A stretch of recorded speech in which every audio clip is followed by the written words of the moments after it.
হ্যাঁ, এরপর আমাকে তুলে আছাড় মারবে। দাভাইকে ডরাস? একটুও না। সত্যি? মিথ্যে বলবো কেন?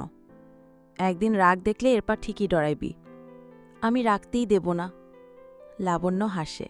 এরপর টিভির দিকে তাকিয়ে বলল, লিখন সার মতো মানুষই ফিরিয়ে দেওয়ানোর সাহস খালি তোরই আছে, আমার জীবনেও হইতো না। পদ্মজা কিছু বলল না। লাবণ্যই বলে যাচ্ছে, এই ছবিটা আমি এখন নিয়ে 6 বার দেখছি। লিখন শাহ তার নায়িকারে অনেক পছন্দ করে, কিন্তু নায়িকা পছন্দ করে অন্যজনরে বিয়া করে। বিয়ার অনেক বছর পর লিখন শাহর প্রেমে পড়ে নায়িকা। ততদিনে দেরি হয়ে যায়, লিখন শাহ মইরা যায়। এই হলো কাহিনী। আচ্ছা পদ্মজা, যদি এমন তোর সাথেও হয়? পদ্মজা আঁতকে উঠে বলল, যা কি বলছিস? বিয়ের আগে ভাবতাম যার সাথে বিয়ে হবে তাকেই মানব, কিন্তু এখন আমার তোর ভাইকেই দরকার। ওরে, লাইলি হয়ে যাইতেছোস। যা, আমিও মজা করছি। আমি কেন চাইবো আমার ভাইয়ের বউ অন্যজনের পছন্দ করুক?